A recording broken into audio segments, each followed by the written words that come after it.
Hi there, my name is Tom Lascarbo. I'm the director of the program. I want to introduce to you my team. This is Diane Montagna. She is our clinical coordinator, so she handles a lot of the rotations and that kind of thing. And then in the back we have Miss Deborah Berg. She's our staff assistant, and she handles most of the questions regarding admissions. The purpose of tonight is to give you information about the program, the changes that we've made. So this is a very important information session that you're attending. And then we'll also talk about the curriculum changes and the application process. And then I'll give you an opportunity to ask questions about the career. And then time permitting, the lab is open upstairs if you want to walk through and have a look at our lab. We're pretty proud of it. We've made a lot of exciting changes to it. So there were some handouts. If you did not get them, this is a job description that's put out by the Association of Surgical Technologists. And AST is our primary professional organization that we belong to. And so, hi there. Come on in, just sign up, please. So AST, they write the curriculum for our career, and also they provide continuing education opportunities once you become a board certified surgical tech. So AST is they're our primary resource for the career. I also have here, there you go. And did you get this here? So this brochure is simply a summary of the program. And then I also have up here a summary of the actual courses, which will be the focus of tonight's meeting, tonight's session. Because so this does not match this, so I'd like to point out the differences tonight. Okay. So first and foremost, what is a surgical technologist? A surgical technologist is someone that works alongside the surgeon during the surgery. They have a lot of different roles that they fulfill during that process. First and foremost, their primary responsibility is to maintain all of the surgical equipment that's used on the patient. So in the movies, we hear, clamp, clamp. They pass the instrument. So that's the surgical technologist. They do a lot of other things too. Hi, folks. Hey, Perry. There's another member of our team. This is Perry Burns. He's one of our advisors. So he's available to answer questions as well. So the surgical technologist does other things other than just pass instruments. They will test equipment before it's used. They can process the instrumentation in the sterile processing department. So they can assemble trays, they can sterilize the trays. They can do a lot of different things in the sterile processing department as well. Other jobs that you can have as a surgical tech is you can specialize. You can work for a specific surgeon in a specialty, for example, orthopedics, obstetrics, gynecology, neurology, and all those different specialties that are out there. And also, surgical techs can work for medical sales companies, which is becoming more and more common. So anytime that there's an implantable device or a special piece of equipment that's being used during the surgery, a surgical technologist has the experience of being in surgery, so they can actually go and work for a company and provide education to hospital staff and surgical staff on the use of that equipment or that implantable device. So it's pretty broad at this point, and the operating rooms today are very, very complex.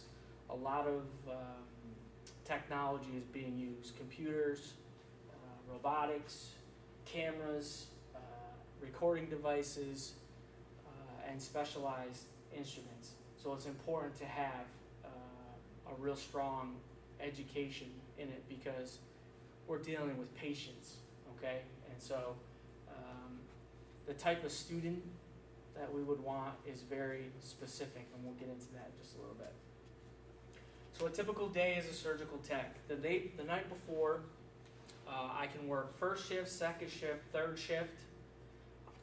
There's a call component, which means some places you go home on a cell phone. I almost said beeper. You go home on a cell phone, and then if a trauma comes in or an emergency comes in, you're called in to help perform that particular procedure. And so it depends on the type of facility that you work for, whether or not you have to take call.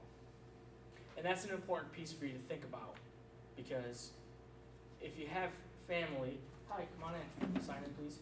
If you have family or young children, this takes a lot of support because of the call component. A typical day can start as early as 6 a.m. So as a student, depending on the site that you're at for your clinical externship, you may have to report for 6 a.m. Some places, most places it's 7 o'clock. Okay, so 7 o'clock is the typical start day. Okay, 7 to 3:30 is what you're doing as a student. It's an 8-hour day for your clinical components. The characteristics of a surgical technologist: you need to be emotionally stable. Okay, and so that lends itself to interpretation. But my explanation of emotionally stable is, how do you deal with stress? How do you deal with pressure? Okay, because you're being asked to perform tasks that are inherently dangerous. Okay, and the surgeon does not have the time or the patience most days to nicely ask for a particular whatever. Okay, so a lot of times they just expect it to be right there. So you have to have good anticipatory skills. If the patient should, the word we use in the OR is crash. If things go awry during surgery, you have to be able to function under stress. So if you worry a lot, this job is not for you. Okay? If you worry to the point where it affects your performance, this is not the job for you. You have to be able to stand for long periods of time. If you're on call, it could be 4, 5, 6 hours. Okay? You have to be able to go without meal or bathroom breaks for extended periods of time. And I like to mention that too, in case you have a medical condition which may prevent you from doing that. One example would be a diabetic. Okay, diabetics need to monitor their blood glucose levels. So most days it's not an issue. You get relief. So somebody will come in while you leave to go to lunch. But as a student, you're expected to be there for the duration of the case. You need to have strong study skills. Okay? The Surgical Technology Handbook says you need to have a 75 average in order to remain in the program. I'll ask you, if you were a patient and you looked up at your team and you said, how much of this do you know? And they said, well, I know about 75%. Okay? Not real reassuring. So we try to strive for perfection. I know that's asking a lot, but we have to try to get to make A's. Some people aren't good test takers. That's just the way it is. So it's not mandatory, but we strive for perfection. You need to have good interpersonal intelligence, conflict resolution, critical thinking, that kind of thing. Not everyone can do that. Okay, that's a skill that you need to have. other things that are important are being punctual. If you're late, if you're not there, that procedure gets delayed. If that procedure gets delayed, the surge is delayed, the surgeon's day is delayed, the whole schedule is off, and a lot of people are upset. So you can't stroll in when you feel like it. You have to be punctual. And so when you're a student here, you're expected to be in class on time. You're not supposed to be late. We don't come to work late. We're expecting you to be on time. Same thing with your clinical. If you show up late for clinical, it becomes a habit, we're going to send you home. Let's talk a little bit about the curriculum. In front of you, you have just summary of courses. Right now, this we are moving to an associate degree. Okay, so the fall of next year, we are hoping to be an associate degree. The decision rests with our executive board and the Texas Higher Ed coordinating board, and what you see in front of you is what we expect to be approved. There are no indications that of any potential hang-ups for it, but again, something may come up. There's that less than 1% that we have to change. So this is a 2-year program, and the reason for that is because surgical technologists are being asked to learn more procedures. They have expanded roles, and also the things that go on in the operating room, we need to be more well-rounded. So as of 2021, all accredited surgical technology programs will have to be associate degrees. So what we've decided to do at Lone Star is to simply go ahead and do that now. Why wait? So you are applying to a program that's 2 years. And essentially, if you look at the summary of courses, the primary differences between what exists now and what you have in front of you and what's on our website and in the brochure is, if you look under the fall semester, you'll see biology 2401. Now right now, we are requiring 2404. Hi. Sign in, please. 2404, which is a one course that covers all of the body systems. It just touches the basics of it. What we're asking you to know is the complex portions of the human body. So we've actually eliminated 2404, and we've required biology 2401, which is A and P 1, and then in the spring A and P 2. An important side note to that is there are prerequisites for that course. It's biology 1408, I think. It just says recommended in the catalog. Okay. Most students who take A&P1 jump on in the A&P1 without doing a biology first. So it's up to the student really whether or not they want to do it. It helps, yes, but most students, the requirement, the prereq for A&P1 is Math 0308, which is Intro to Algebra, minimum of either completing it or placing out of it, along with college level in reading and writing. Okay, good. So just when you are going through this, some of you may have questions, and we'll try to answer them at the end. But the real answer is to meet with your advisor to talk about potential transfers and things like that. The second, the gen ed things like college algebra, obviously that's new. Medical Medical Microbiology 2420, that's also new. Composition and Rhetoric, that's English. And in the spring, Surg 2563, which is an additional clinical component. So that's currently not available in this class that's starting next week. But the new class, that's what will be required. Humanities and Fine Arts. So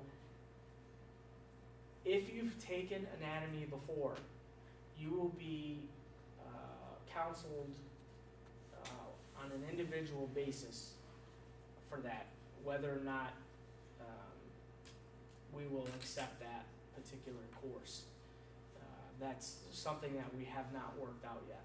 So your advisor and I will meet and discuss that and look at your transcript.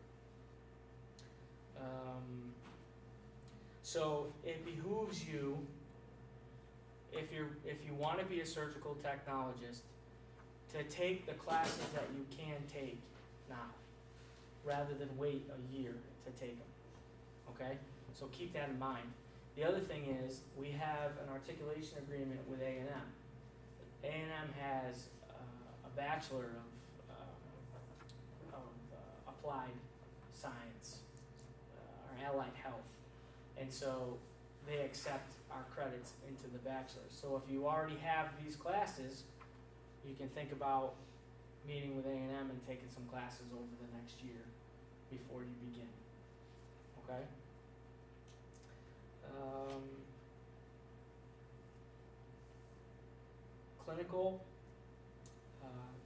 Clinical externship means you're actually assigned to go to surgery. So in the fall semester, you spend the semester working in the lab practicing your skills. If you're able to perform those skills at a competent level, we allow you to participate in surgery. Okay? It's modular. So the tasks that you're asked to perform in surgery your first go around are very small. So it's not like we put you in surgery and leave you. Okay? You're with a hospital staff member who's assigned to that case for that surgery. So you work side by side with the hospital staff, which we call the preceptor. You and the preceptor will work closely on that procedure. You'll also have an instructor on site, so if there are issues that need to be worked out, the instructor from the college will be there to help you.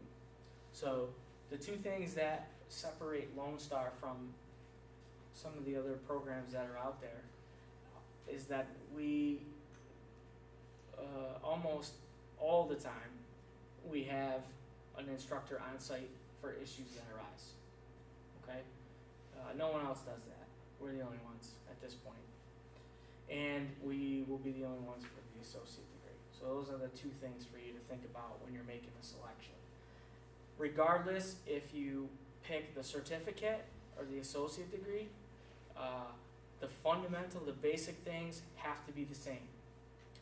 The minimum number of procedures that you have to participate in is the same no matter what. Here you will get more procedures. And so that's more attractive to some employers. Okay? I should also say that the job outlook is very good. The U.S. Bureau of Labor and Statistics, there are 3 categories. The highest category is about, I think it's 28% and higher. That's where surge techs are. So the growth rate is the highest in the statistical categories of U.S. Labor, Department of Labor. So in Houston area, I've not gotten a good feel for the number of jobs available. It changes so rapidly that we really don't know quite yet. I can tell you that the last 2 classes, they'll all be working in their, if they choose that or they continue their education. But in the state of Texas, you must be board certified in order to be a surg tech. So before you get your diploma, before you walk, you will have your board certification. That's our goal. Okay, so are there any questions to this point about the job or maybe anything like that? When does this program start for the associate? Next fall. So fall 2015. But the board says our class of 2015 has already been selected. The class of 2015. Oh, class. So they'll be graduating in 1 year.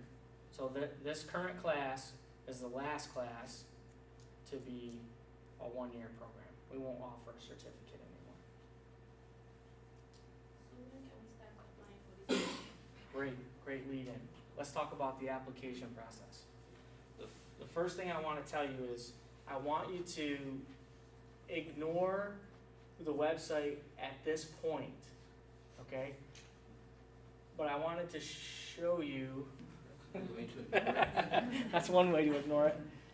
I wanted to show you this because this is the page that you need to go to get the information. I don't know if everyone's doing that.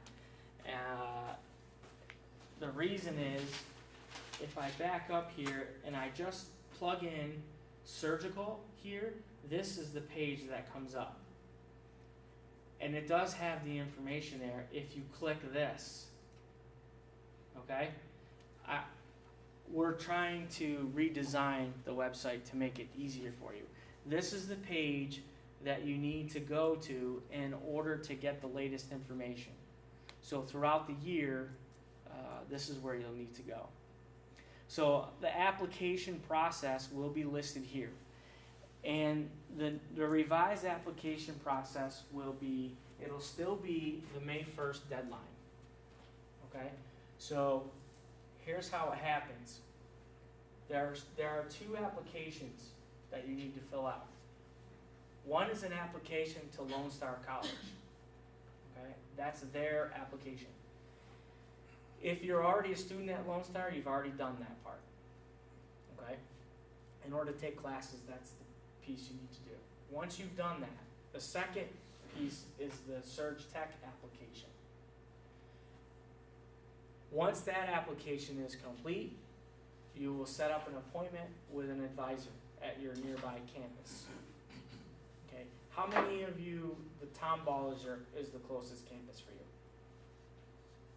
Okay, how about Cy-Fair? Cy-Fair? Okay. How about Montgomery?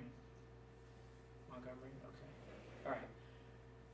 So you should know that most of our clinical sites are from, I think the furthest south we go is North Cypress Medical Center, and everything else is up this way. And the reason for that is because there are other Surg Tech programs that go south. So we don't want to infringe upon their territory. Special circumstances may allow us to look at that, but right now it's up in this area. Okay? So criminal background check. You must pass a criminal background check. Okay? And that background check is good for a year.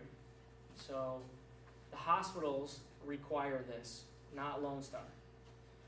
So if for some reason the hospital asks us to perform another background check, it needs to be done. The same thing with drug screening. We do mandatory drug screening upon enrollment. And then our policy is that we can also do unannounced drug screenings. And that cost is about $40 per incident. Okay, so immunizations. I always get a lot of questions on this. We have contracted with a company called Certified Background Check. They work with allied health programs. So for $16, you set up an account with Certified Background. and all of the things that are required for your application, or immunizations and so forth, you upload the results into there, okay? And it keeps track of what you need to have. For example, hepatitis B series, it's a 3-series shot, vaccination. TB, that's the skin test. Varicella, that's for chicken pox and that kind of stuff. So all of these things are listed on that website. It'll be posted here for you to get. What's not been determined is, are you going to need those for the application, or can that be a post-application process? That has not been decided yet. So on our website, you will get that information. Okay? Any other questions about that? Tom, will you be updating the website to include what would be the minimum requirements to apply? Or do you Yes. know what that is at this point? We have an idea, but the decision is going to be what is the minimum in order to apply, and then what's required before you can begin. Medical insurance is an example of that. Yeah, I'm talking really in regard to the academics. The assessment, Genetic pieces. the assessment piece, because it's a degree that, Right, that would be required, but I guess will there be a minimum requirement of ANP 1, for example, or English Comp 1, or anything? no, it's designed, Perry, to be a cohort. So if you're a high school graduate and you take the assessment and you're invited for an interview, and that particular candidate interviews well to the admissions committee, and they can take all the classes in the 2-year block. That's how it's designed. But I'm telling you now, you coming to the info session puts you ahead of the game, because you can start taking some of these classes. You can't take the Surg ones because you have to be admitted, but English, the biologies, and those kind of things, you can get those out of the way, and that's recommended, actually. Right. What if we've taken, or we're taking, like, for instance, 1405, Intro to Surgical Technology in Waco? Can that transfer here if it's the exact same course? I would look at it. Because it's the same thing, it's, the exact same thing. Well, what's different that can vary from program to program is the contact hours. How many classes do they meet? And that's something we would have to sit down and talk about. Okay. But being that it's in the state inventory, Mhm. it should be easier. And the reality is, how well did you do in that? Because if you squeaked by, it might be worth taking it again if you have to. So these are things that I would meet with someone to discuss. We have had a couple of students from other programs come here, so it's not uncommon to do that. And I have, one example would be to audit the class, do all the work, but just keep the grade that they received. Because if you haven't done it in a while, then it's important to make sure that you have that knowledge for board purposes or exam purposes. Any other questions?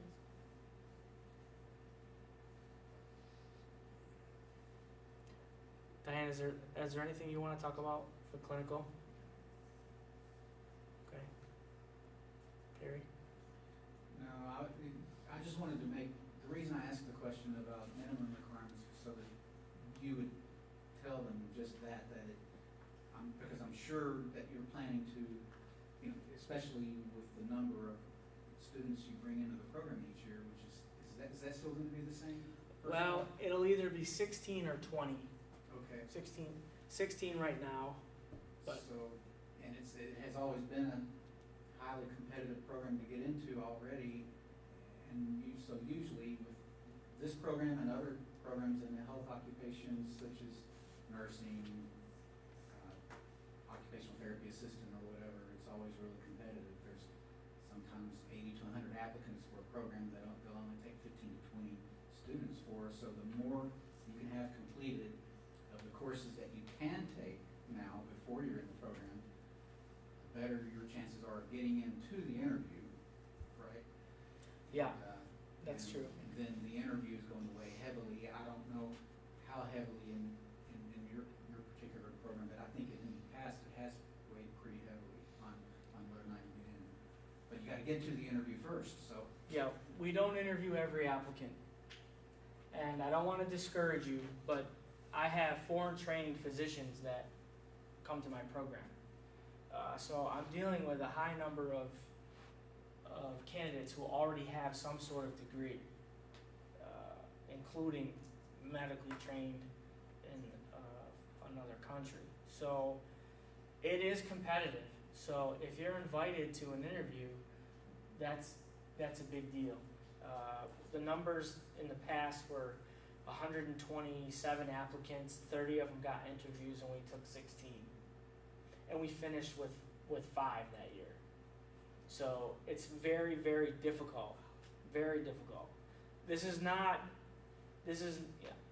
I've taken, I hold a couple of degrees, and I've been in a lot of classes, and there are classes that you don't buy the book. You may take notes if you feel like it. We're talking about people here. You need to read every line of the chapter. You need to do every ounce of work that there is. So this program is not for everybody. It's a high attrition rate. Okay? That means a lot of people either drop out or fail out. Okay? Because the expectation is near perfection. Okay? Not everyone can do that. And sometimes it might be that they can do it, but their personal life happens to get in the way. They have children, maybe they got sick. I had one woman who fell and broke her back. So all sorts of reasons why people are not able to finish the program. But my final thought on that is, if you're fortunate enough to get the interview and you are accepted to the program, think of the people who did not get that opportunity. So don't squander it if you get the opportunity. And if you're not sure if you like it, you have a whole year to do some research, to think about. Go shadow if you can, if you know a healthcare provider. See if you can shadow them. Come to another info session. We'll be having them. We'll post them. You can ask questions. Okay? I can give you a number of resources on the internet. Okay? So, yes? So for the interviews, what is it that you look for? Or what makes you decide to call them back for interviews? Confident, but not overconfident. But is that during the interview or Yes. before? When you're looking at applications, they're weighted. It's very, it's objective. Do they have this? Do they have that? Okay, and we score it on that. The interview is what separates people. Okay.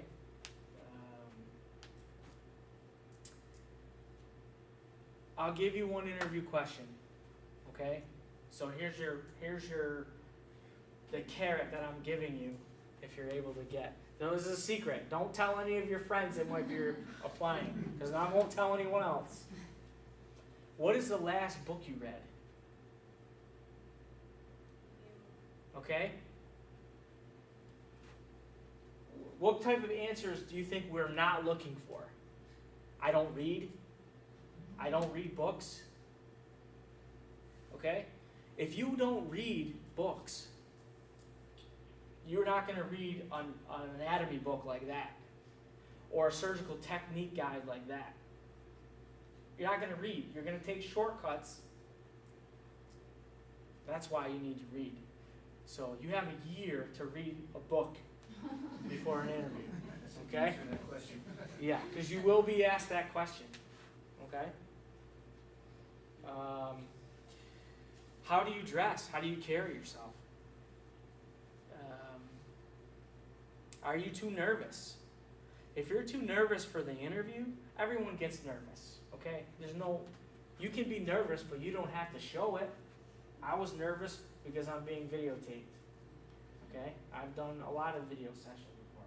You still get nervous.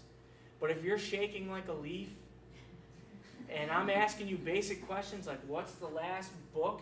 You certainly are not going to be able to answer a question that a surgeon who has an organ in their hand, it's not for you. I'd love to be a Navy SEAL. I can't do it. So it's not for everyone. Other things we look for in the interview. We pose questions geared towards personality. What kind of personality do you have? You know why? Because the operating room is a difficult environment. A lot of type A personalities. Everybody wants to be perfect. And nobody likes to be told that they didn't do a good job or they made a mistake. These are the type of personalities. So can you imagine for a second being in the middle of a procedure and somebody that's really outgoing that you might hang out with on Friday night coming to the operating room and saying, "Hey guys, how's it going? You know, I went and I tied a good one on." Those are not the people that we're looking for. We have fun, but we're professional. This is a profession. It's not for everyone. Well, how is your hygiene? How does hygiene matter for this job? It certainly does, because if you don't shower every day, you're carrying organisms to the operating room, and that patient can get an infection. So if somebody shows up with, rib tickler sauce down the front of them, or they don't, that says something about your personality, you know? It's amazing how many people show up to an interview wearing jeans and flip-flops. Why would you do that? That's not what we're looking for, okay? So these are the type of things we're looking for in an interview. You have to be able to hear. You have to be able to hear commands, because normally somebody that might be hearing impaired, they could read lips, but you're wearing a mask, can't read lips. So I do have a student who is hearing impaired, and so before she applied, we talked about what she could do, and she got it all tested, and apparently they make some pretty high-tech hearing aids now, so she's good to go. Age doesn't matter. I've had people right out of high school this year. I've had people in their 50s. That doesn't matter. If you can do the job, that's all I care about.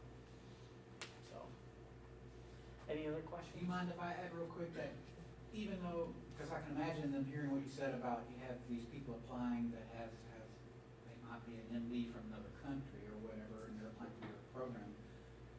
I'm hoping that doesn't scare them away, because I'm certain you would agree that some of those may not necessarily be a good fit for the program. Correct. You might be just as good or better fit for the program than someone like that. Possibly. That's true. That's true. I mean, I have people who have GEDs who are phenomenal. They get job offers before they finish. So if you don't get an interview, it's because we had there's a lot of people to pick from, and it could be something small on your resume. It could have been somebody just more qualified. And then about the grades, like on the anatomy, what if somebody makes a C versus an A, you're gonna look at that more? Oh yeah. Yeah. Because if it was English, Yeah, but for sciences, you'd rather have. you gotta know Yeah. the anatomy. Now, have we accepted people with C's? Absolutely. Absolutely. Because maybe they have some medical background. Maybe they worked in a hospital. Maybe it was 10 years ago. Yeah. So there's a lot of things to consider, you know. But if we had 130 applicants and 16 had all A's, those are the 16 if they interview well. So grades say, because it's not just the hands-on stuff, it's also the book stuff. Because once you're finished with the program, you're still learning, because they may say, Vanessa is your name? Yeah. Oh, Vanessa, tomorrow, Dr. Montagna is doing, an anterior cervical disc, resection where they might use some instrumentation and hardware to stabilize it. Dr. Montagna has requested you to work with him. Okay, well, I've never done one before. So now what? You have to go to your books, you have to study, you have to prepare. You have to go to the storage room and look at the instruments, and you have to prepare yourself for that case tomorrow. So you can't just have mediocrity. You can't. Somebody that does well with the labs, like Perry was talking about, you can still make a good surge tech. So you don't have to get A's if you're dynamite in the lab and in clinical. You have good interpersonal, you're professional, you show up, you prepare yourself. To me, that's what matters. That's what we're looking for. So, I mean, I didn't get all A's. Yeah. How do you view retakes of, say, for example, AMP1, AMP2, if you see their transcript, they had a C the first 2 times they took it, and then they retook it a 3rd time and got an A, let's say. Because I get that question a lot as an advisor, and I think that, how it's viewed varies among the program directors. If it's medical terminology and you had to take it 3 times, that's a problem. That's a problem. If you took anatomy, that's a hard class. So if you took it twice, okay. 3 times to make a B, well, I don't know. Because, I mean, if you look at the blocks, I mean, you're taking, 12, 15 credits at a time. How can you handle your workload? If I see that you had to take anatomy 3 times, and that was the only class that you took, I mean, can you handle 15 credits? I mean, that's the kind of stuff we look at, It's a good question. Anything else? Okay, so, I know you spoke about the schedule a little bit, but I just wanted to make sure, basically intro to anatomy is not gonna be a required course anymore. So I signed up for that this fall, so I should not take it. It's not required, right? Correct. And here's what I've been telling people that have been asking that question is, if you have to have a backup plan. If you're not accepted to the program, what else can you do? By taking anatomy 1 and 2, that sets you up much better than just taking 2404. Nurses require, you'll be in class with nursing, depending on what campus, maybe radiology, tech, cardiovascular tech, depending on where you are. So the AMP 1 and 2 sets you up for other things as well. Good question. At this point, can I take pathophysiology since I already took every other classes that were here? Pathophysiology you've not taken? That's also another class that's required in many different careers. So yes, you could take it here. That's the other thing. If some of these classes are offered, I teach pathophysiology, okay? 2 of the 3 students that in this class were accepted to the program. Why? Because I got to see their study habits. Right? I know them. That's the best way, is if I know you. I mean, it could work against you too, let's be honest. But, I mean, take it with me. That's fine. That's the best thing to do. And then maybe you don't like the way I teach. Maybe you want to go to a different program. It'd be an opportunity for you as well. So is pharmacology no longer required? No.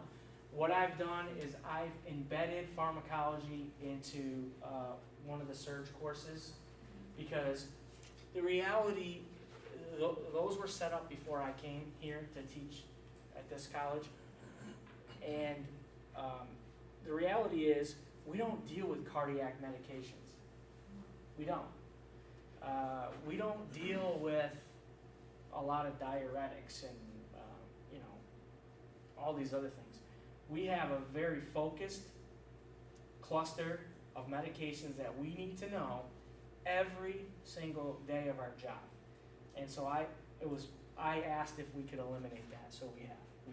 So regardless if this becomes an associate degree or not, pharmacology. But again, that's another class that could set you up for other things. So if you happen to take it, you're fine. It's to your advantage. Anything else? Don't let the camera intimidate you. I'm going to ask another question, Okay. bring up another one that I get a lot, and that is, since you mentioned the May 1st deadline to apply, and students taking classes in the spring semester, and I know we've spoken about this before too, but those classes won't be completed until after the deadline to apply to the program. So really, yes, you need to go ahead and take them. Whatever you can take in the spring will help you get completed more classes before the actual program begins, in the event you do get accepted based on the classes you did complete, you know, as of the end of the fall semester. So I guess what I'm trying to make clear for people is a class in progress in the spring semester isn't necessarily going to help you as far as whatever internal point system you may be using to determine who gets in for an interview. Is that correct? Correct. What we've done in the past is, since May 1st is the deadline, by the time we set those up in June, we have that information. So based on, we can conduct the interview based on the other information we have, and then right before the interview or during the interview, we'll pull your transcript to see what you made on that particular class. Okay. So to answer your question, it does not hurt you to be in progress for an interview. At the time of the deadline. Deadline, right. So it will still be good to have classes in the spring semester. You'll be able to see that they are completed when you are still deciding who to bring in for the interview. Yes, because Okay. we don't make the determination until July, so you'll know.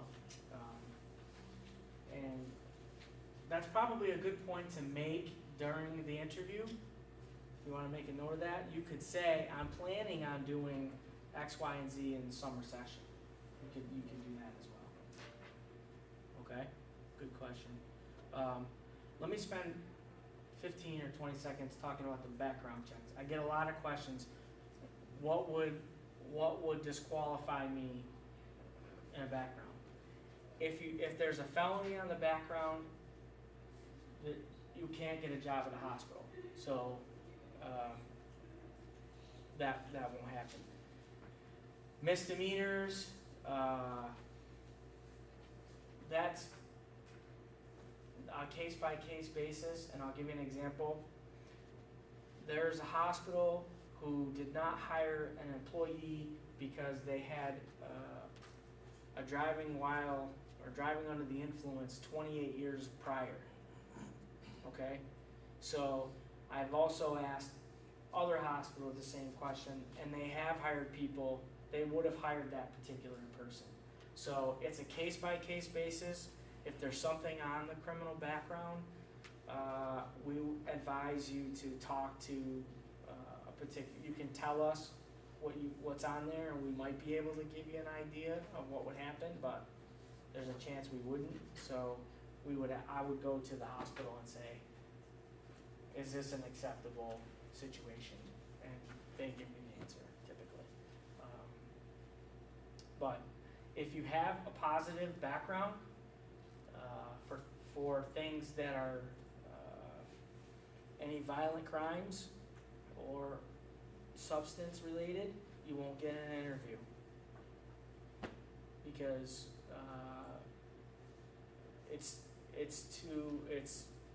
it disqualifies you from getting a job in places. So there's no point. So Lone Star College does not disqualify you. It's the hospital We can't tell you you can't get an education because you had something on your record. That's not what we can do, but the hospitals do. Okay?